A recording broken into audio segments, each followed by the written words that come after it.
podcast fam, in 2008, Paul and Kristin Privette had just had their first baby boy.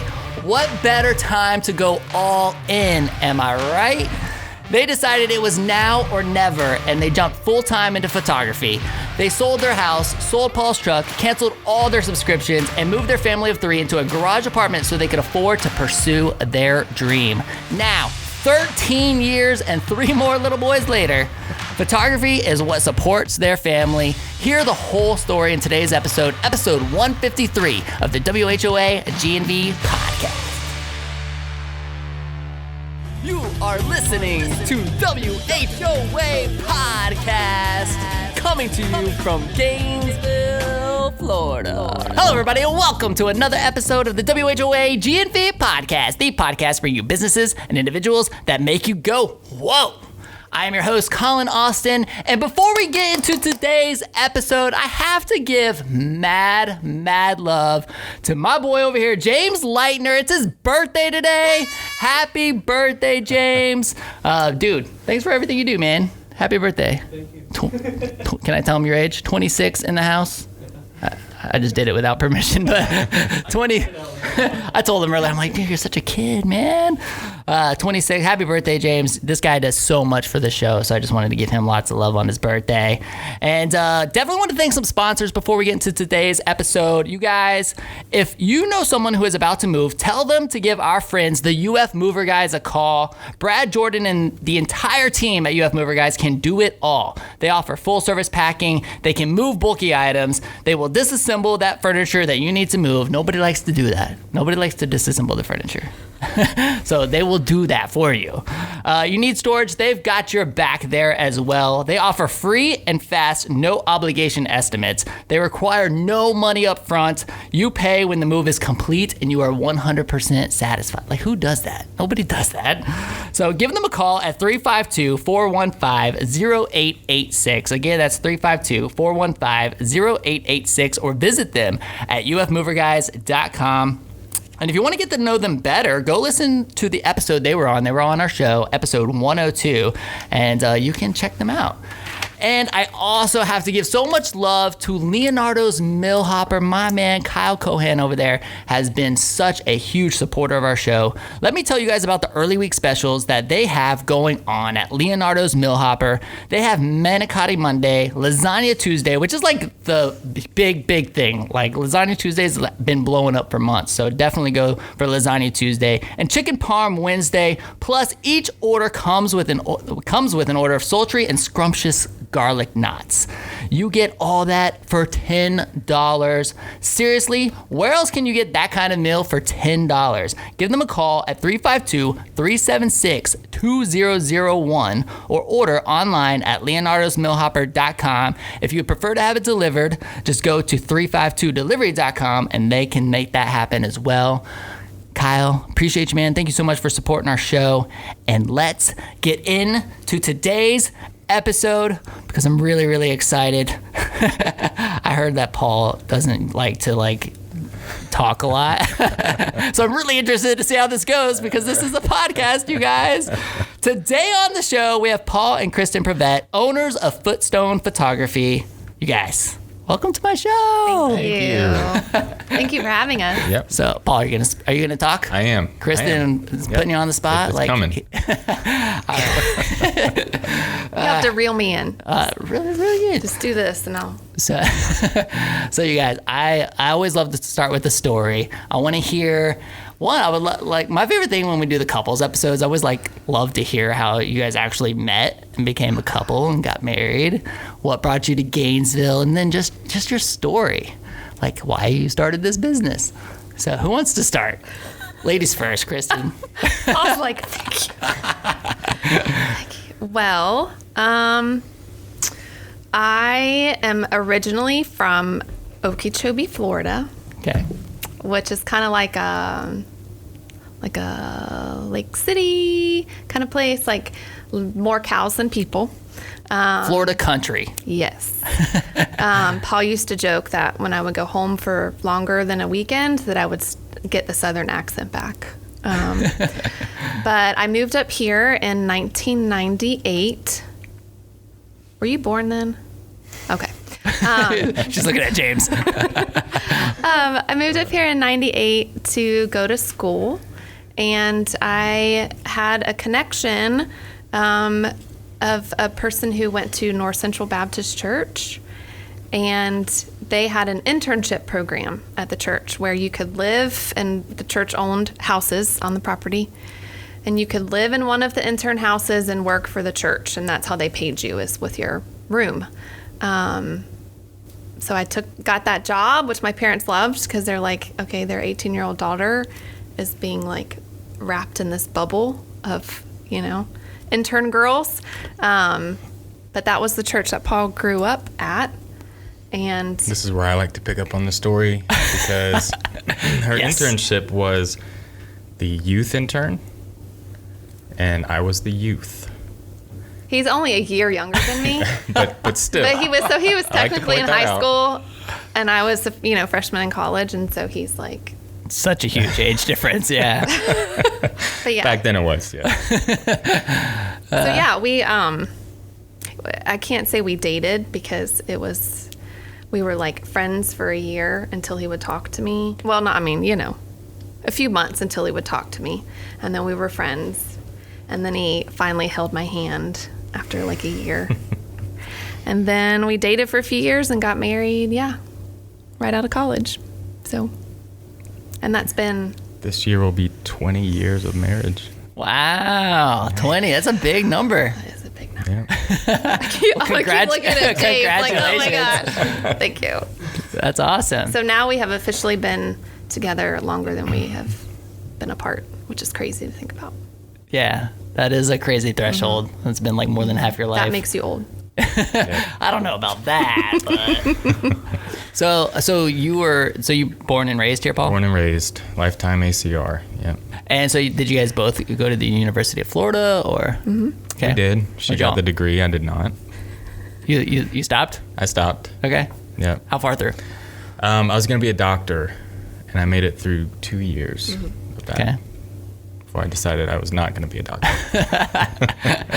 All right. What'd you major in? So he Kristin? took, well, I have to tell you. Okay, tell me. Paul took me to the Olive Garden in public to tell me that he was dropping out of school and he was going to join a band. Well, I was already in the band. Marriage Not material joining. right there. Let's go. Yeah. I was like, there are people watching me. You did this on purpose, so I can't get angry. So yeah, he So you did not he get did angry. the band thing. Yeah. Oh, I was angry. I just, Could not show it in Couldn't. the middle of Olive Garden. Right. but it was meant to be, I guess. So what instrument do you play? I do you sing, played the or- bass Bass, in okay. the band, yeah. What was And the he name of the sang. band? He sang. He was great. 6 days from Sunday. Okay. Were you guys good?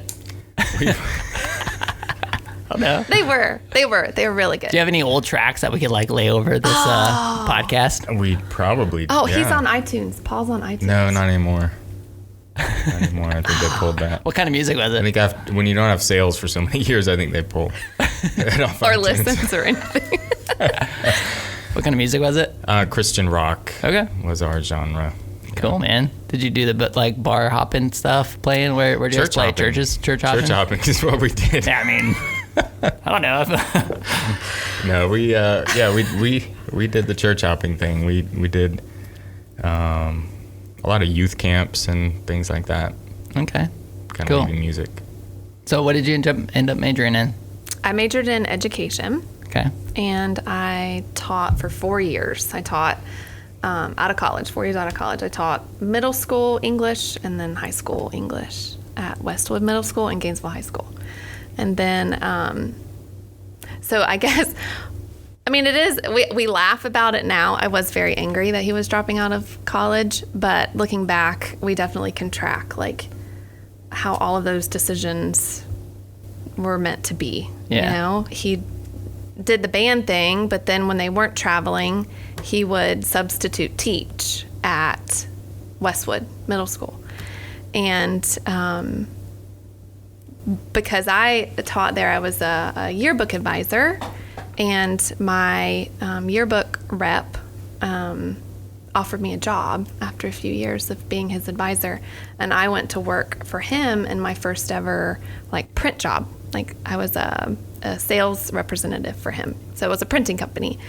But because of that relationship, he saw that Paul just had this part-time job, band life thing. And he was the one that when it was time, when the band decided to move on, I guess.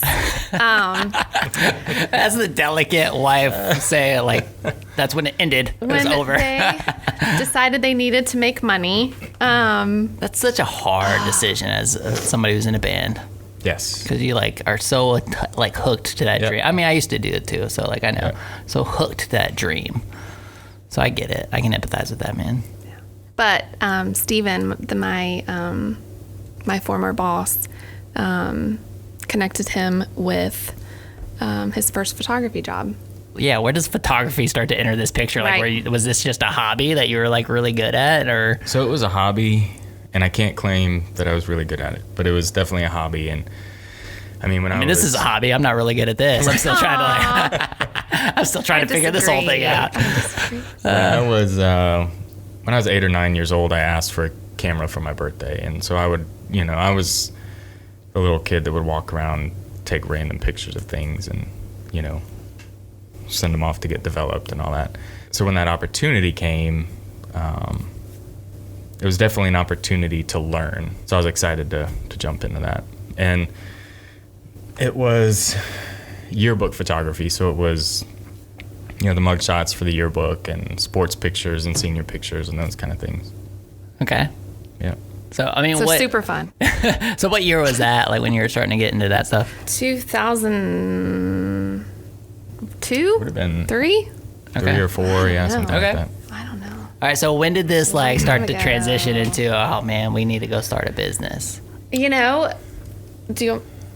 So, They're like look at each other. Who wants to tell this part of the story? I mean, I'd been working for 4 or 5 years. At this point, then, where my boss came to me and said, "Hey, we're looking to expand, Tallahassee, Orlando, something like that. Would you guys be willing to run a studio for us? One of those cities?" And so it was his idea. So he came to us and said, "Hey, would Kristin be willing to leave Herff Jones and you to do this for me?" And, it was a very exciting proposition, of course, but through all that time, we'd always said, man, wouldn't it be cool to open our own studio? And so when he came to us and said, would you do this for us? That just kind of got the wheels turning. Maybe we could do this for ourselves. Like, we've been talking about this for a long time. Like, he believes it, that we can do it, so maybe we can. Right. And so we did. We did.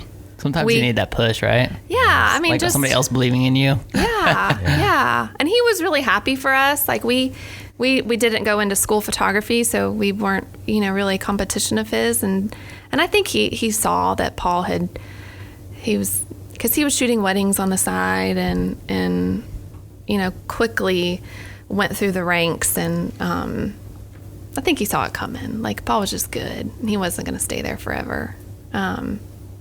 But yeah, so then we sold our house. We sold Paul's truck, which was devastating. Had a baby. Well, yes. And we this had was a all- baby, but that was part of the reason why we were like now or never. Yeah. We have, not that I look back and think that was a really wise decision to start a business the same year that you have a newborn. And the economy collapsed. Oh yeah, it was 2008. Okay. Yeah.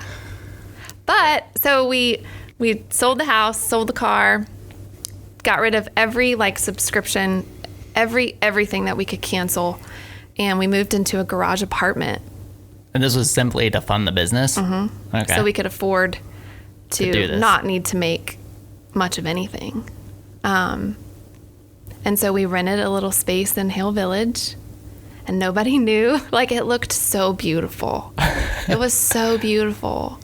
And it looked like we were something special, right? And we were like living down the road in a garage apartment over one of those houses in Hale. And nobody cared, they just came to us for us. But at the time we were like, we are so faking it. Like, Paul was driving limos at night. So he would work in the studio, and then he would help me get our oldest son to sleep, and then he'd go drive at night. And we lived really, Footstone supported Footstone, but the limos kept us going. Okay. Paid our bills. Side hustle to keep it alive. Yes. Yep. So, I mean, were you working in the business at that point? Yes, I still I had a part-time job with with the yearbook company back then. So my part-time and his part-time basically is how we did it until Footstone actually started generating income. Yeah, how long did that take? Longer than we thought. Yeah. Yes, but like looking back, I'm like, what? You think, oh, we're going to be this overnight success. Do you see these photographs on the wall? Like, do you see the studio? But I mean, we were paying ourselves within the second year, so it was about a year that we were just, oh my gosh, we lived off of less than $2,000 a year, family of 3. Did you guys decide to like a month, not a Not year? a year. That would be, that'd be quite a feat. That would be impressive. You shouldn't have corrected me. People would be like, wait, play that back again. What did she just say? Right. Did you guys, so I mean, you had been doing like some wedding stuff before that. I mean, did you guys decide to specialize in a particular type of photography, or did you, I mean, Weddings was definitely. that was it. That was it. what we That were was the going beginning. for. Mm-hmm. Yeah. And it was pretty fast. I mean, again, at the time we were like, oh my gosh, it's month number 3 and we're not making any money, and month number 4. But now we know better. Like, it takes time. But within the second year, I mean, we actually started like breaking records for like what studios were doing around the country. And like, it happened Just really in terms fast. of jobs, revenue? What do you Just mean in breaking terms revenue? of revenue. Like, we were just a few years in, and we submitted our like income statement to a professional photography organization, and we were estimated to be in the top third of the studios in the country. We thought, well, that's low. Photographers need to make more than, Yeah. But it was exciting. Like, it was. We grew fast. Cool. So how much, I mean, now we're in 2021, this business has grown into quite the machine. Like, I always hear y'all's name on everything, right? So it's like, do you, like, are you guys still like working, like, are you still like doing the photography yourself? Like, Paul, like, do you do the photos too, or do you main operations? What are you doing, Kristin? So I guess, what are the job descriptions of each of you guys? when we started, it was just me and her, no employees. And so at a wedding, we would both photograph, and we did that for a long time. As the business grew, we started kind of branching out into portraits and commercial work, and I would photograph those things. Time went on, and we started looking at, okay, what does the future look like for us? What do we want to shape this as? Once we got to a place where we could look towards the future. How far down the road was that from the time of starting the business? Was that like 2 years later, 4 years later? We hired our first just like administrative assistant 3 to 4 years in. This is somebody that was like sifting through leads, or like, what were they doing? She was helping me answer the phone. She was helping me respond to emails. She was helping me like help with social media stuff. It was like 15 hours a week, just help me, just all the stuff.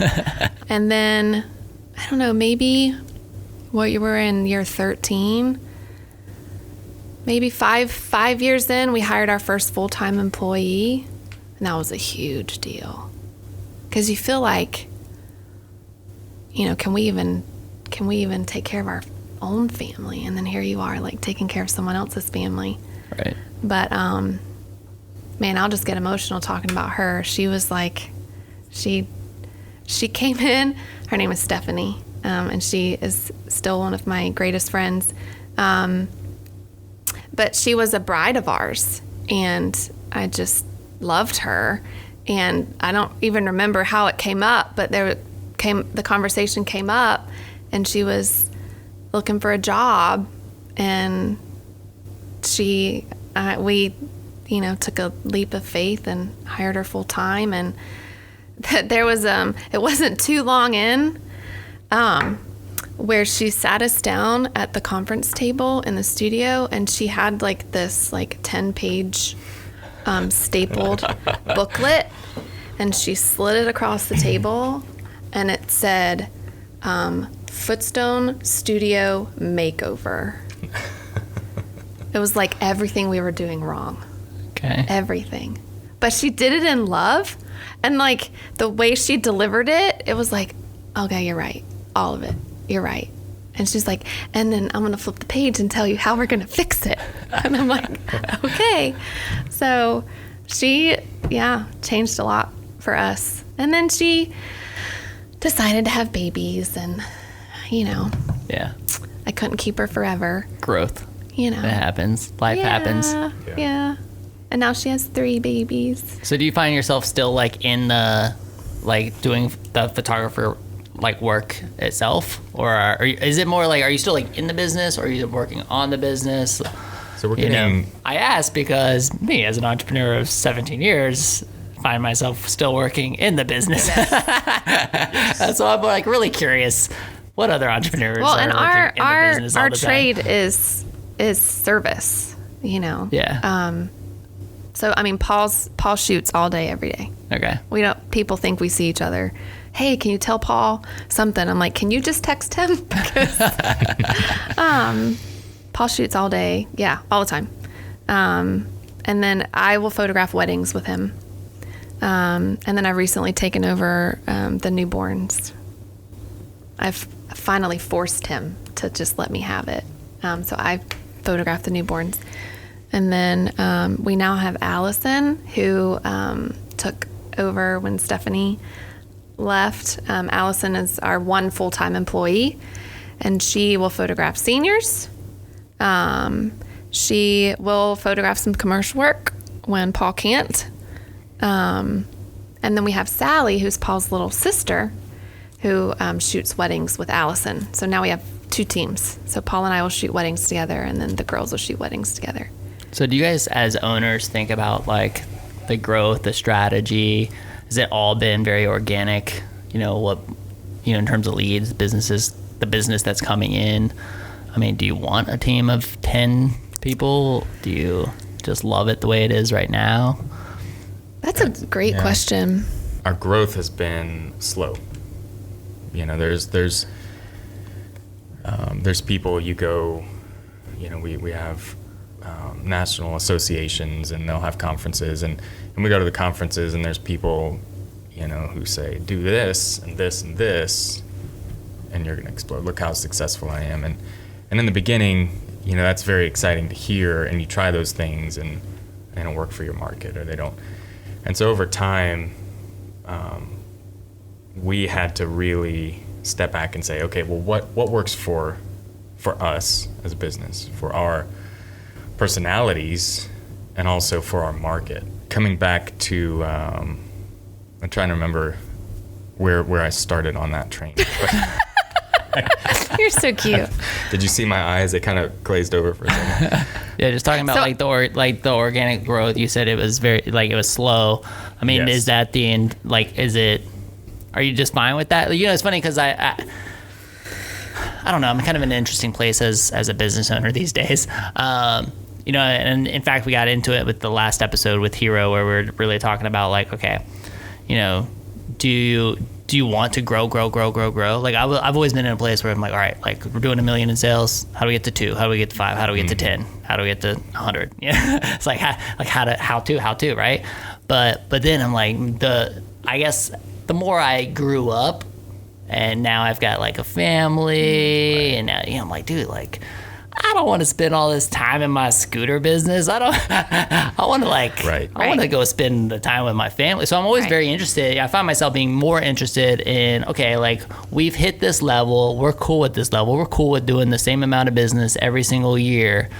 and being okay with that, making good money on that, and being perfectly happy living our life. Or no, like we want to have 10 people working for us in a year. We want to have 20 people working for us in 3 years. We want to have 100 people working for us, like whatever it is. I'm just always interested in other entrepreneurs' strategies in terms of growth, not growth, and why. And we've turned those things over multiple times, because there are people who do 20 employees really well and have very successful studios, and we know those people personally, and but then there's people that we also know that have 2 employees and they do really well also, just in a different way. Right. And over time we've turned those over, but we always kind of come back to, we're a little more of the slower paced. That's where we land. And so growing and with the second wedding team was huge for us. That took a while.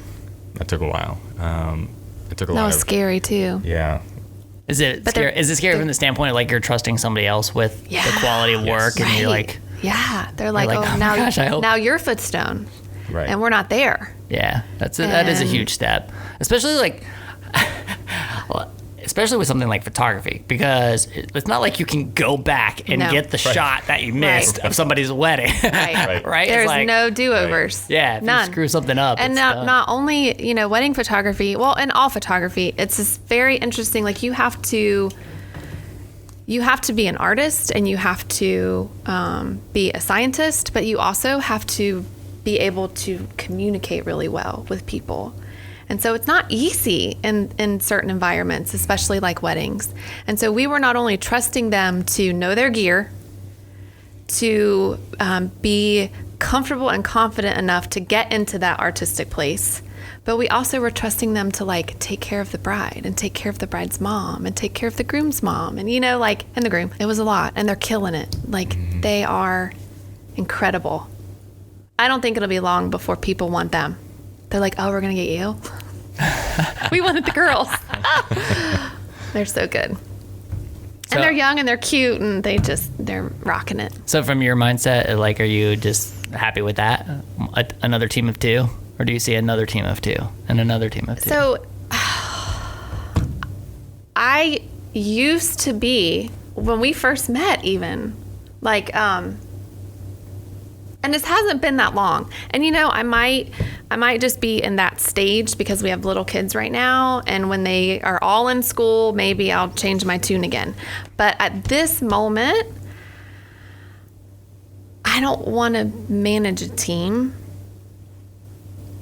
But then every time we hire someone, I love them. And so, I could take that back. But I like things being slow, like Paul said. I like things being our little family, our little, unit of 4. I do definitely, we have, financial goals and things that we would like to reach, just because we know we can, and it's like this challenge, and there are other studios in the country that are, hitting certain marks, and we feel like we can do that. But we don't like, we talked about like the school photography thing, and we talked about. Do you feel like that cheapens the brand a little bit? I feel like, this is my perspective outside, only. I feel like when I see like your weddings and stuff like that, it's like super high class, right? And then when I hear like, oh, but like if we were going to go do school photos, I'm thinking like, It would have to not be. Not that there's anything wrong with that. I just feel like it's not like the same. 100% right. But we were at the point, we were like working on a separate brand, a new name, a new company for that. Just because there's a lot of money to be made in that vein of photography. And, we walked that road a little bit, but then we quickly came back to no, like I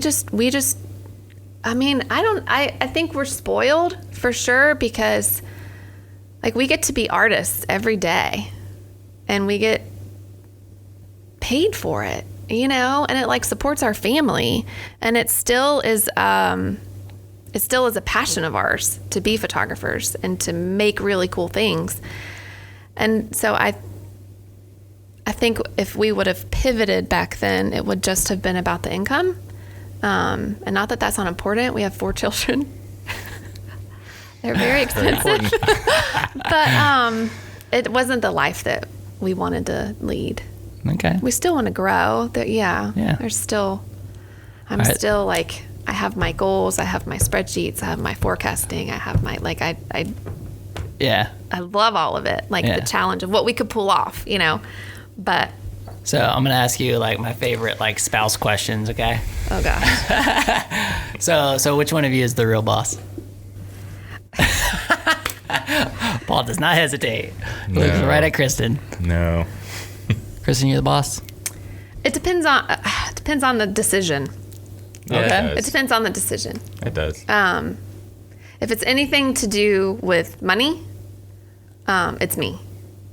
If it's anything to do with technology or gear or like the meat of our business, Yeah, like he's the guy. I mean, Yeah. he's the one that is going to create some super sick photograph in the worst environment ever with terrible light and like he's just going to make magic happen. That's But all those tech and gear and all those things, they do route themselves back through Back to the money part. You know. Hey, honey, can we buy this? oh my gosh. So that does make a lot of sense there. Yeah. Yeah. We might have almost gotten into an argument yesterday about that. Yeah. But Are you gonna fill us in? You want to? well, so one time, however many years ago, boxes and boxes right. Yeah, that did and happen. boxes showed up at our studio door. Tens and tens and tens of thousands of dollars of gear. I'm assuming this did not have And the boss he did approval. not tell me that this was happening. We had I was like, the conversation, oh my gosh.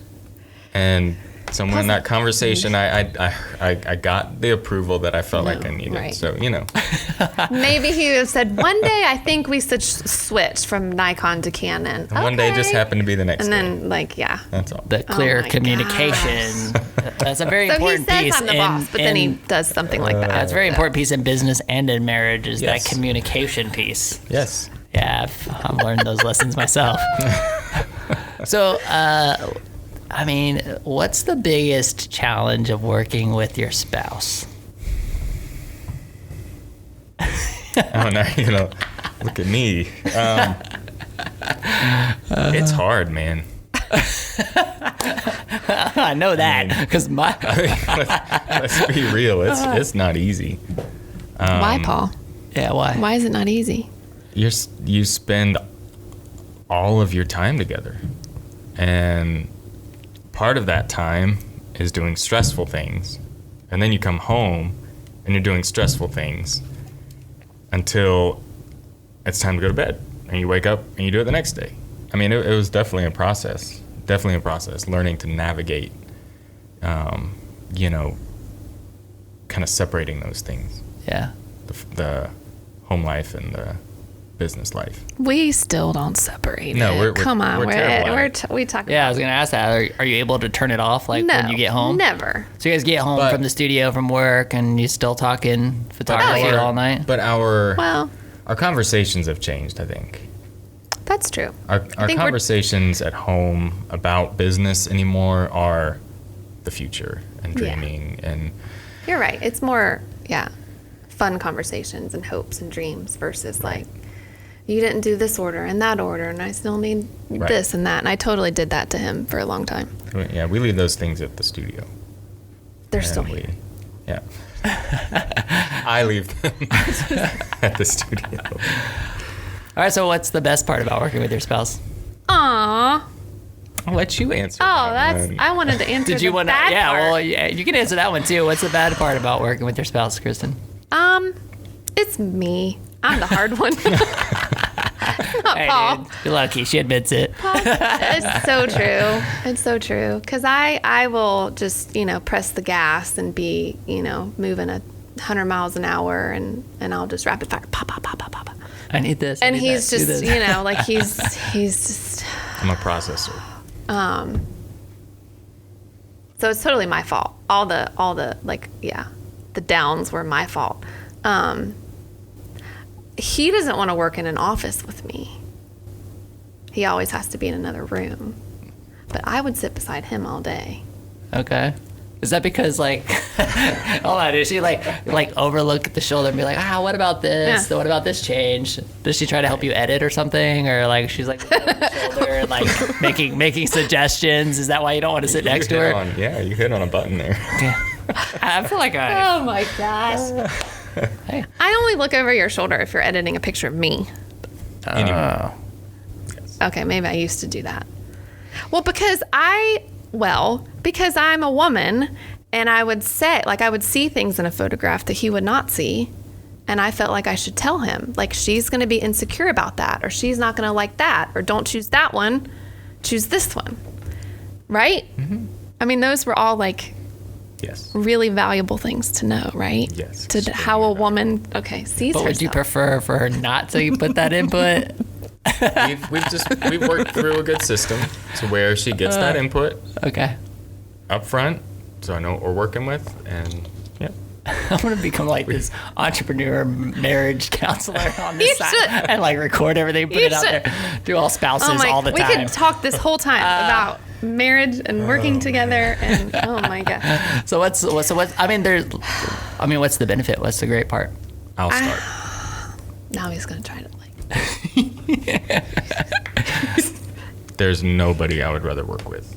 Aww. That's the benefit. Truly, there's nobody I'd rather work with. It's cute. That's cute. I still work in a separate office, It's still but not nobody I would sitting rather beside work me. with. Well, and I mean, we just have this dance, Yeah. like when we're working together, and it not that you have to be married to have this dance with someone, but it helps, and it's like we can communicate with our eyes, and I know where he's going to go and what he's going to do just by how he's moving, and I know what he wants to say, what he wants to shoot, and he knows what I'm going to say and what I'm going to shoot, but Just a natural chemistry. It is. It's just like, and it's fun, and like we do some really cool, it's just crazy, like we do some really cool stuff, and even in family sessions, like not just events, not just when both of us have a camera, but even in family sessions together, it's like he knows that I will be there to comfort the wife and to make sure all the little things are perfect, like the fingers are right and the necklace is right and the hair is right, and like that I'm making them feel comfortable, so he can just focus on like where the light is, and what's happening with the light on their faces and where their bodies are, and like he and it just, I don't know, it's just seamless, and it's beautiful, and it's fun, and it doesn't feel like work when we're actually, when we're behind our computers, it feels like work. Yeah. But when we're actually shooting, it's special. Cool. Is there a fear at all of like having, I'll use the term, like having all your eggs in this like one basket, where like other, couples have, doing two different jobs, something goes wrong, like you have the other thing to fall back on, right? Like, or you have at least somebody has a job, right? Yep. So, but in this case, like as husband and wife working in the same business, like, we could always dive into COVID too, because that's been a big thing. COVID definitely rocked weddings. I know that for sure. Yeah. So I'd be interested to hear how that went as well. But like, just, is there, any fear in that? Like, if this, I'm not trying to bring I'm not trying to bring a negative energy to anything, but I'm super interested. I think more people need to talk about this. I think you need to know you're not alone in the world. Yeah, like what if Footstone, got rocked by COVID to the point where it was out of business? Like, did you guys even think about it? Was it even I'm a skilled limo driver. Yeah. Is that maybe that's it? Maybe it's just having confidence. I don't see anything wrong with that. Worst case scenario. Okay. Yeah. Sometimes you have to do that. Analyze the worst case scenarios. Yeah. And we totally. I did that too, because I was like very much like, I'm like, well, look, I'm probably pretty employable. I've been an entrepreneur for 17 years and done every aspect of owning a company. I could probably fit into any job if I had to. I already know, like the two companies that I would contact tomorrow. If something happened. Like, these are my people, and that's who I would go to. Okay. Because I know they would hire me, and I know I could do a good job. But to answer the fear question, when we were starting our business, we were a few years in, and Stuart and Susan Powers, who had an amazing photography studio in Gainesville for over 30 years. Truly world renowned. Gainesville people didn't realize that, but in the photography industry, they were celebrities. But they were our competitors, but they were willing. Stuart really became a mentor to Paul. But I will never forget, I was sitting with Susan, his wife, and they were like a husband and wife team, just like us. And I asked her if the fear ever goes away. And she's 30 years in. So I'm wanting her to say not what she said, because what she said was, no, it never goes away.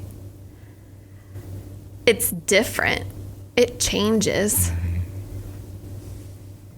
You're not worried about going to zero, but there's always that, and maybe fear is not the right word, but there's always like that realization that it depends on you, and that definitely can manifest itself as fear. I think we just live in a much more volatile world, whether it's technology disruptions or competition disruption. Somebody comes out with the next big thing, and it can eliminate a business like that. Yep. And I think we just live in a society where things change so rapidly that, like, you have to be able to adjust quick if you're on the receiving end of that. Mm-hmm. Yeah.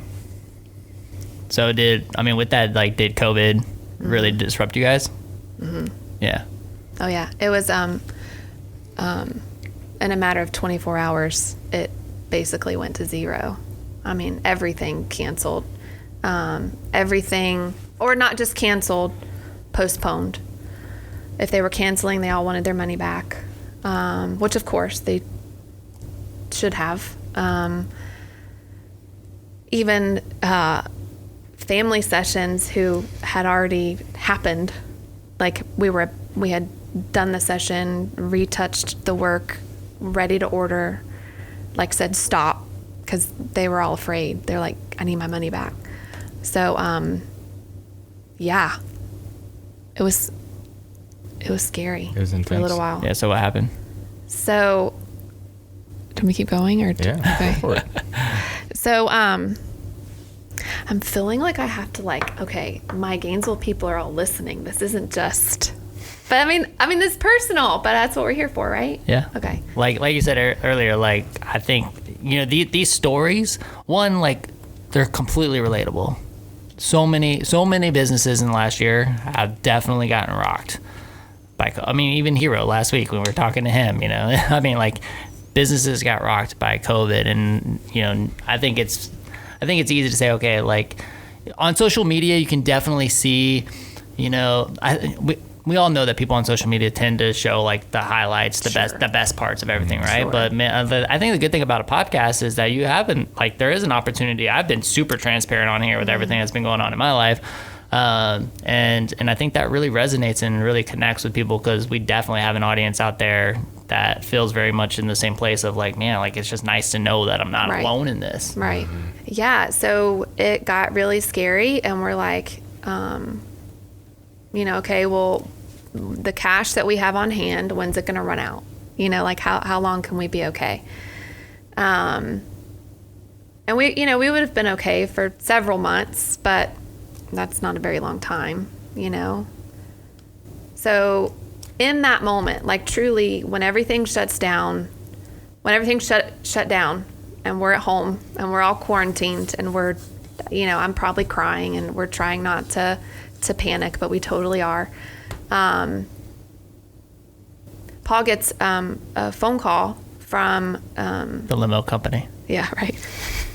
Sorry. Couldn't ride in limos during COVID. Yeah. Paul gets a phone call or a text message asking if he might help North Central, our Baptist church, set up for Remote yeah. church. Just help us set up the lights, help us put streaming. put us where we need to be so that we look good on camera. And Paul's like, I'll totally do that. I mean, wouldn't have anything else to do. He would have done it anyway, but we'll do that.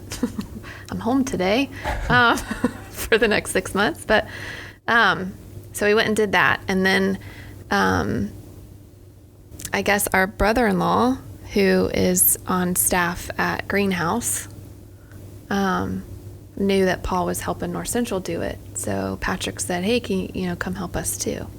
So Paul went up and, I mean, basic stuff, but just volunteered to go up and help him out. It wasn't much, but a few days after, Greenhouse staff calls and says, hey, Paul, we've decided that we have this online school, we have this school of ministry where people will come to class, and it's a 3-month class. It's a full year. Full year class, okay. But we obviously can't do it in person. We want to video the whole thing, all the lessons, all the teachers, and put it all online. Will you help us do it? And Paul was like, yes. I don't have all the gear I need, but you have to say yes in a moment like that, right? And that one job helped pay our salary until things started picking back up again. One job. I mean, God just knew, And it was so obvious it was a God thing and not a Paul and Kristin thing, because Paul and Kristin didn't do anything for that. That was totally handed to us, right? And it saved us. And then we got, the PPP, and that was huge. And, family sessions started like, oh, well, if you'll mask and we mask and you stay far away. And we do it outside. And we do it, yeah. So like family sessions, and they were home and they were together, and it was an emotional time. So that part of our business started growing pretty quickly, coming back pretty quickly. I even saw, I don't know if this was with you guys, but I saw family sessions where people, they even wanted to have, a mask photo just to kind of, document the fact yes. that they went through this, Yes, right. And, so things, thankfully, other events are still not the same. Weddings are still not the same. But the family side of our business, luckily, it fluctuated. Yeah. And we got through it. But it was all because of that one video job. That's cool. It's a cool story. Mm-hmm. I mean, sometimes that's that's what happens. I mean, God will provide in those moments for sure. It's really, really cool.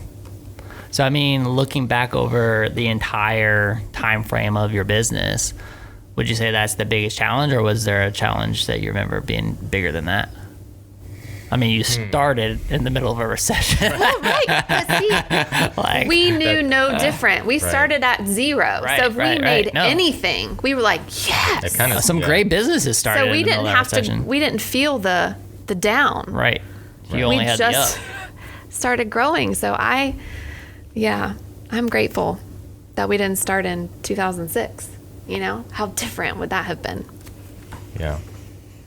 Was that the hardest thing? Possibly the hardest thing, but I look back and that wasn't the most stressful thing. Okay. What was the most stressful thing? I don't know. I thought you were going somewhere like I know. that. I'm like, oh, No. what's the Maybe your point was just that You weren't as stressed as... Yeah, I mean, I found myself at times, like Kristin said, it was so obvious and so apparent that it wasn't something that we did, because so much as an entrepreneur is I need to go out and do this for myself. I need to market for myself. Right. And you push and you push. Absolutely. This was something that was not that. It was on completely opposite side, and we just felt taken care of, And so there was an odd sense of peace, even though it was a very crazy and difficult time. Yeah, I do. I can completely relate. I mean, this whole year for me is very much the same way. Like I've told Shannon multiple times, I'm like, I'm at peace with whatever happens. Yeah. Like I just know that this is not it for me. I know that there's something greater. I mean, if God decides that, okay, scooters are done because like pandemic, this is it. Scooters are over. That was a great 17-year run. I know that there's something better around the corner. Right. But in fact, I've like tried to, and I've had this conversation on the show as well. Like I've tried to put pieces in play to have like enough options to actually exit the business. And I mean, I've gotten down to what feels like pennies in the bank account, and we're still here. Right. I'm like, how is this even possible? How are we still here? How is this like, I'm like, I told you, I don't know what it is, but God still wants me in the scooter business for some reason. Like, you know, and so that's been very, very apparent, especially in the last couple months. So it's like, all right, like I'm here, I'm ready to serve. What do you want me to do? Yeah. You know? That's I feel like that's such an exciting place to be though. Like if it'll be really exciting down the road, you know, like you were talking about, where you're like down the road and you can look back and you can see all the like intentional things that happened over the course of 10 years, 15, whatever it is, to see it unfold. Well, but I think we can allow ourselves to be excited now though, even though there's so much else that we want to pull off. What does that even mean, pull off? You know, like who really cares, to be honest? It's just us wanting to like achieve milestones, right?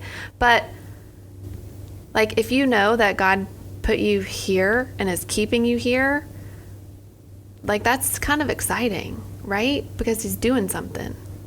And as soon as he pivots, if you're in that wavelength where you're listening and you pivot, then that's so exciting because like, okay, what's he doing now? Are you incredibly patient? No. I mean, yes. Are you incredibly patient? I mean, yes. No. I don't know. Like the reason I ask that is because I hear that and I'm like, yes, I totally get what you're saying, but at the same time, like I can't tell you how many times I've looked in the bathroom mirror and just been like, God, what are you doing right now? Mm-hmm. Why am I still here? Like, why am I in this business? Why am I going through this right now? Mm-hmm. Why is this, like, I know I'm trying to find joy in this trial. I'm trying, Lord, I'm trying. Right. But like, why do you want me in the scooter business? Right. I love, don't get me wrong. Like, I'm in a very similar place from you. Like, I know that people watch the show and like team members watch the show, and I don't want, like, I love this scooter business. This has been such a huge piece of my life, but like I keep telling people, I'm like, I'm ready to go all in on this. I'm ready to try new things. I'm ready, but still here I am. And I don't know why yet. I don't know why, but I'm sure I will at some point. I always joke around with like my pastor and stuff, and he's always like, well, Jesus wandered for 40 days. I'm like, I can do 40 days. He's like, Abraham and Sarah waited for like years to have a baby. Like they were like, really, really old. I'm like, I really don't want to wait that long. I would prefer the 40 days. Right. I can't. I think I have become more patient. It helps. It does. And I think part of that is simply coming to the realization that I don't have to have the control. It's not an easy place to get to. And I'm not saying I'm even fully there, but if you're not in control, your patience becomes greater. Yeah. Yeah. Well, so, okay, totally weird question. Okay. We got to wrap up in a couple minutes, okay, just so you know. But yeah, go. Well, you said that you asked God. Like, why? Does he answer you? No. I think I'll say yes and no. So like, and I've talked about this on the show too. Like at the beginning of 2020, I started a prayer journal, which I'd never done before. I'm talking like January of 2020. Oh, wow. And it was very much like, I'd never done that. Like, why now? Right. And it was as if God was preparing me for 2020, because now like I go back and I look at what I was writing a year ago and the revelation there, it's almost like God is talking to me, but it's through what I wrote and what was being talked about a year ago. Yeah. Right. And so like, I see what I was writing and like what I was asking for and what I was, talking about then. And that gives me the peace and the hope that I don't know. I know that there's something very special coming, that there's going to be something really remarkable down the road. I just don't want it to be when I'm 80. I'm like, let's go. Let's do this now. Like, I'm ready. It's funny, like my wife and I talk about like the Chosen and stuff. There's, this really, really great episode, really great show. But there's like in, like where Peter's like talking to Jesus and he's like, I'm ready. Let's do this. I'll follow you to the ends of the earth. Like, I'm ready. Like, let's go. And I feel like that's me, like I'm in that place. I'm like, let's go. Like, let's do this. And through that, I've just learned that no, like, I feel like this is what I'm being told. No, you're still the student. You're not ready yet. Be the student. Let me be the teacher. You be the student. And then at some point, I'll need you. I'll need you for whatever that purpose is. And so I don't know. Maybe I'm reading too deep into it. I have no idea. But like, I can tell you, like, and I recommend this to a lot of my friends too. I'm like, dude, if you're going through trials, prayer journal. 100%. Like, write it all down, because you'll be amazed when you go back and you start reading it. You're like, man, that was answered. That was answered. That was answered. Yeah. Or this wasn't answered, and here's why. Right. It's super interesting. So, anyway. Well, I think it's exciting because it is exciting. There definitely is something coming on the horizon for you, and you feel it, and that's why you're so anxious and excited, because you know it. But also that desire to, and that readiness and willingness to go all in is also a God-given instinct that you have. So there's something wrong with that. That's like part of the reason why you are chosen for whatever it is that is coming. I think I was chosen to talk on a microphone. That's what I tell everybody. Like, I have no skill set whatsoever. I just talk. What were you going to say, Paul? I think the point of the journal, to come back to that, you were talking about how you look back and you see that, oh, that was answered, or that wasn't answered for this reason. I think what that starts to do, and this is where I think patience starts to grow, is the question becomes less and less you ask the question of, why am I here? Why am I doing this? And the question more and more becomes, okay, what are you doing? What are you doing here? What is your purpose with this? And because you start to see that, oh wait, there's a trend here. There's a trend where this happened, this didn't happen. And you start to see that God is working kind of in the long run. And when that question gets flipped around and you start sitting and you start listening and you start saying, what are you doing? That's when patience starts to grow. Yeah. It's good. It's good stuff. Oh, I didn't mean to turn it. Yeah, it happens sometimes. I'm a spiritual person, so it's always interesting to dive into those topics, especially like around the trials of the past year and stuff. I think it's super important too. So before we wrap up, why don't you tell everybody where they can connect with you guys, where they can contact you for your services or follow along. Well, we're on Instagram and Facebook, Footstone Photography. Obviously, our website has all of the work that we are most proud of. But I tell you what, if people followed anything, it would be to follow our blog, which is linked on our website. Okay. It's like a side passion or what? That's our side passion. That's my side passion. That's cool. Yeah. All right. Yeah. Less of a side passion anymore, becoming more of a full passion. Nice. True. Cool. Yeah. Very cool. Well, again, you guys, thank you so much for coming on the show. It was a pleasure catching up with you guys and hearing all the great stuff. And thank you so much to James Leitner for basically producing this entire thing. He is the man. He makes it all happen. Happy birthday, James. And podcast fam, if you're driving and didn't have a chance to write down the information of our sponsors, don't worry. You can find it all on our website at whoagnv.com/sponsors. And we have links to all the websites and that great stuff. And special love this episode to our friends, the Masters of Disaster, the best restoration. We love these guys and are super grateful for all of their support. When we first moved into this location, it was moldy. It was really disgusting, and they came in and did a bunch of demolition and cleaned out the entire, like all They're the so mold. great. Yeah. So great. Awesome.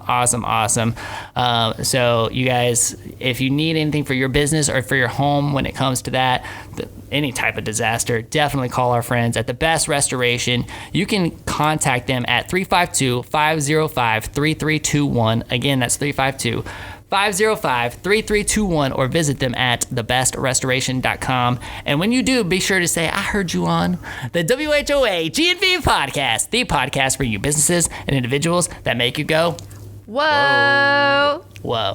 We'll see you later. Bye.